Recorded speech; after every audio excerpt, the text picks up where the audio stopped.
ចិនឲ្យកម្ពុជាថៃត្រូវបញ្ឈប់ការបាញ់ប្រហារគ្នាជាបន្ទាន់ភារកិច្ចបន្ទាន់ត្រូវបញ្ឈប់ការបាញ់ប្រហារគ្នាឲ្យបានឆាប់ចាប់ផ្ដើមសន្ទនាឡើងវិញនិងដោះស្រាយជម្លោះព្រំដែនដោយសន្តិវិធី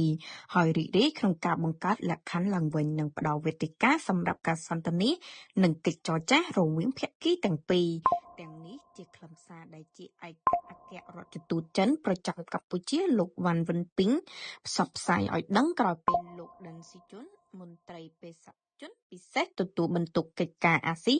នៃក្រសួងការបរទេសចិនបំពេញទស្សនកិច្ចនៅក្នុងប្រទេសកម្ពុជានិងថៃ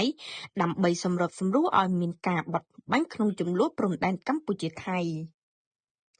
ឯកអគ្គរដ្ឋទូតចិនលើកឡើងថាភាគីចិនគាំទ្រដល់កិច្ចខិតខំប្រឹងប្រែងសម្របសម្រួលរបស់អាស៊ាននិងគាំទ្រទូនាទីដ៏សំខាន់របស់ក្រុមសង្កេតការណ៍អាស៊ានក្នុងការឃ្លាំមើលបទចម្បាញ់រីករាយក្នុងការបង្កើតលក្ខខណ្ឌឡើងវិញនិងផ្ដល់វេទិកាសម្រាប់ការសន្ទនានិងកិច្ចចរចារវាងភាគីទាំងពីរ